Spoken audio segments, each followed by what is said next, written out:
Anda kembali menyaksikan Jurnal Nusantara. Saudara, untuk mengantisipasi potensi kebakaran sampah di tempat pembuangan akhir, pemerintah Kota Semarang membentuk Satuan Tugas Penanggulangan Kebakaran di TPA Jatibarang. Sebagai langkah siaga, Dinas Pemadam Kebakaran dan BPBD Kota Semarang akan melakukan pendinginan di TPA Jatibarang. Pemerintah Kota Semarang membentuk tim Satgas Penanggulangan Kebakaran yang terdiri dari Dinas Lingkungan Hidup, Dinas Pemadam Kebakaran, BPBD, dan Satpol PP Kota Semarang. Tim ini mulai disiagakan di TPA Jatibarang sebagai upaya mengantisipasi potensi kebakaran sampah selama musim kemarau. Sebagai langkah awal, tim yang dipimpin Dinas Lingkungan Hidup menyiagakan 1 unit mobil pemadam kebakaran secara mobile di kawasan tempat pembuangan akhir. Petugas Dinas Pemadam Kebakaran juga melakukan penyemprotan air untuk mendinginkan titik-titik tumpukan sampah yang berpotensi memicu kebakaran. Sekretaris Daerah Kota Semarang Handi Prianto mengatakan, pembentukan Satgas yang melibatkan sejumlah organisasi perangkat daerah merupakan langkah antisipatif untuk mencegah terjadinya kebakaran di TPA Jatibarang. Selain itu, seluruh personel diminta melakukan patroli rutin guna mendeteksi titik-titik rawan kebakaran sejak dini. Pagi hari ini kita juga membentuk nanti tim gabungan Satgas yang akan dipiketkan secara rutin antisipasi terjadi hal-hal yang tidak kita inginkan khususnya di TPA Jatibarang. Termasuk akan ada pendinginan, jadi penyemprotan di lokasi-lokasi yang terindikasi rawan kebakaran. Jadi didinginkan secara berkala oleh damkar karena sampah ini kan juga mengandung gas metana yang mudah terbakar. Selain penyemprotan, personel juga akan melakukan patroli secara mobile untuk memastikan kondisi TPA tetap aman. Kami standby, setiap saat bisa dihubungi dan kami akan melakukan patroli, kemudian melakukan pendinginan titik-titik di mana titik itu lebih panas, biar tidak terjadi percikan api ataupun situasi yang memicu terjadi kebakaran. Dan kami sudah perintahkan ke teman-teman ini, selalu kontak, selalu bersama, respon harus cepat. Langkah antisipasi yang dilakukan pemerintah Kota Semarang ini merupakan upaya mencegah terjadinya kebakaran di TPA Jatibarang selama musim kemarau panjang. Pasalnya, meningkatnya suhu udara dan kondisi cuaca yang kering berpotensi memicu kebakaran sebagaimana telah terjadi di sejumlah tempat pembuangan akhir sampah di berbagai daerah. Heri Widodo, Kompas TV, Semarang, Jawa Tengah. Kebakaran di beberapa tempat pembuangan sampah akhir kerap kali terjadi. Tindakan pencegahan pun dilakukan di beberapa TPA seperti di TPA Jatibarang, Semarang. Apa saja antisipasi yang telah dilakukan? Langsung saja kita bahas bersama Kepala Dinas Lingkungan Hidup Kota Semarang, Glory Nasarani. Selamat pagi Mbak Glory, terima kasih telah bergabung di Jurnal Nusantara pagi ini. Kita tahu Pemkot Semarang ini telah membentuk Satgas Penanggulangan Kebakaran di TPA Jatibarang. Lantas memang seperti apa potensi terjadinya kebakaran di sana dan bagaimana langkah antisipasinya? Selamat pagi Mbak Carla, terima kasih. Sesuai dengan tadi yang disampaikan oleh Mbak Carla, jadi memang potensi kebakaran di TPA, terutama TPA Jatibarang, semakin meningkat. Jadi pertama diawali dari peringatan surat edaran dari Menteri Lingkungan Hidup nomor 11 tahun 2026 tentang peningkatan kesiapsiagaan dan antisipasi kebakaran di tempat pemrosesan akhir sampah pada kondisi cuaca panas ekstrim, di mana risiko kebakaran terutama di tempat pemrosesan air sampah, meningkat secara signifikan akibat cuaca panas ekstrim dan musim kemarau yang diperparah. Mungkin kita semua sering mendengar di media, di informasi bahwa ada fenomena Godzilla El Nino. Nah, sesuai dengan peringatan dari BMKG juga bahwa ada potensi cuaca ekstrim, terutama di bulan Juli, Agustus sampai dengan September, dan untuk tertinggi di Jawa Tengah ada di bulan Agustus. Sehingga memang di bulan-bulan Juli sampai September ini kita mengintensifkan pengawasan di area TPA untuk melakukan antisipasi pencegahan dini agar tidak terjadi titik-titik api spontan atau mungkin pada tumpukan-tumpukan sampah yang ada gas metananya, supaya tidak terjadi peningkatan suhu yang nanti pasti akan berpotensi timbulnya titik api.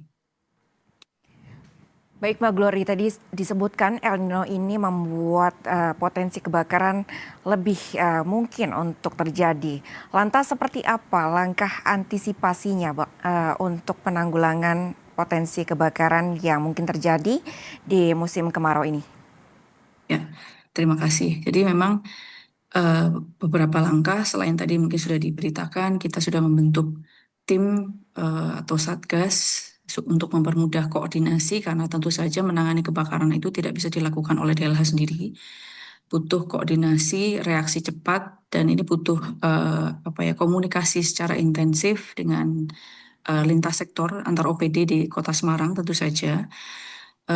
Namun di luar peran dari teman-teman dinas seperti tadi Damkar, BPBD, yang utamanya pertama kami melakukan pengetatan SOP internal kami.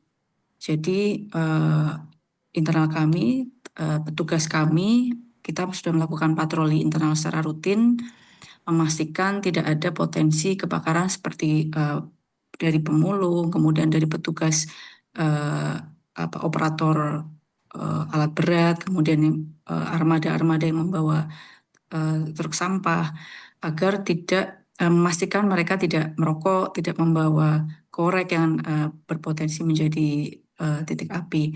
Kemudian kita juga meningkatkan patroli rutin untuk mendeteksi titik panas sedini mungkin. Jadi kita menggunakan secara rutin, kita pertama menggunakan drone dulu. Jadi drone setiap pagi, bukan setiap pagi, terutama pada saat suhu tertinggi, biasanya siang hari, drone akan melakukan patroli di area TPA dan di area sekitar TPA, karena ini juga potensinya sama tingginya. Kemudian dari situ kita juga secara rutin melakukan pendinginan di beberapa titik yang teridentifikasi rawan.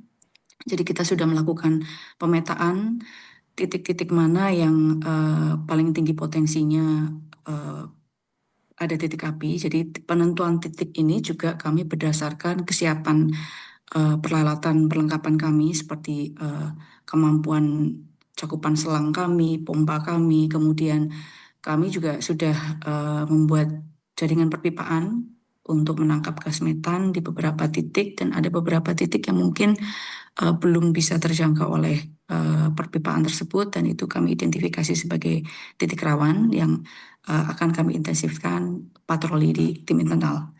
Kemudian selain pendinginan secara rutin, kami bekerja sama atau koordinasi dengan Dinas Pemadam Kebakaran. Yang lebih utama lagi adalah kita melakukan edukasi kepada masyarakat di sekitar TPA, karena seringkali sumber titik apinya adalah dari luar TPA. Kemudian karena kondisi cuaca kering, kemudian angin di area TPA, terutama TPA Jatibarang ini juga cukup besar gitu ya, sehingga ada titik api kecil dari luar area TPA. Karena angin masuk ke TPA ini sudah menjadi potensi titik api yang sangat membahayakan. Dan tentu saja selain patroli bersama, edukasi, kita juga memperkuat koordinasi lintas sektor, karena perannya cukup banyak juga ada di wilayah untuk selalu mengingatkan warga agar di sekitar TPA agar tidak melakukan pembakaran-pembakaran terbuka.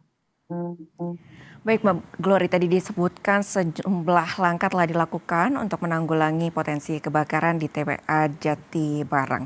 Lalu kemudian pertanyaan terakhir Mbak Glory, apa saja langkah panjang ke depan yang dilakukan untuk mengurangi penumpukan sampah dan juga gas metana yang kita tahu ini beresiko untuk memicu terjadinya kebakaran?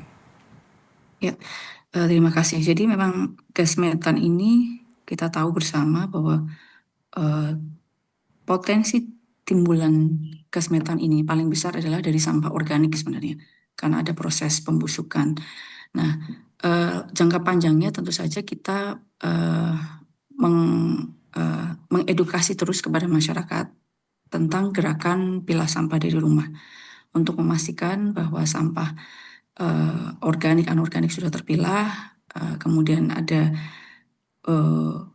untuk organiknya sendiri kita dorong untuk ada upaya-upaya pengelolaan baik secara komunal maupun di masing-masing rumah, sehingga mengurangi sampah organik yang masuk ke TPA. Karena persentase sampah organik yang masuk ke TPA Jatibarang ini cukup besar, yaitu sampai 60%, 60-70%. Kemudian selain kita meningkatkan peran masyarakat dalam upaya pilah dan olah sampah dari rumah atau dari sumbernya, kita juga melakukan perbaikan. Jadi kalau saat ini kita selalu melakukan penutupan sampah atau dengan soil cover atau dengan tanah gitu ya. Karena memang selain berfungsi untuk mengurangi potensi penyakit, risiko penyakit atau vektor penyakit, kita juga fungsi tanah penutup atau soil cover ini juga untuk mengurangi suplai oksigen ke dalam tumpukan sampah. Gitu sih. Jadi selain memperbaiki kinerja TPA sendiri, kita juga terus mengedukasi kepada masyarakat agar tidak melakukan pencampuran sampah gitu. Kita juga meningkatkan fasilitas untuk pemilahan sampah di Kota Semarang. Baik, sejumlah langkah dilakukan untuk mengantisipasi kebakaran di TPA Jatibarang, diantaranya juga edukasi seputar pemilahan sampah dan juga patroli yang dilakukan oleh Satgas Penanggulangan Kebakaran di sana. Terima kasih Mbak Glorina Sarni, Kepala Dinas Lingkungan Hidup Kota Semarang telah bergabung pagi ini di Jurnal Nusantara. Sehat selalu. Terima kasih, ya selalu. Saudara, selanjutnya simak informasi lomba burung berkicau di Kabupaten Pekalongan, Jawa Tengah yang menjadi ajang silaturahmi bagi para kicau mania dan dinilai mampu mendongkrak perekonomian UMKM lokal.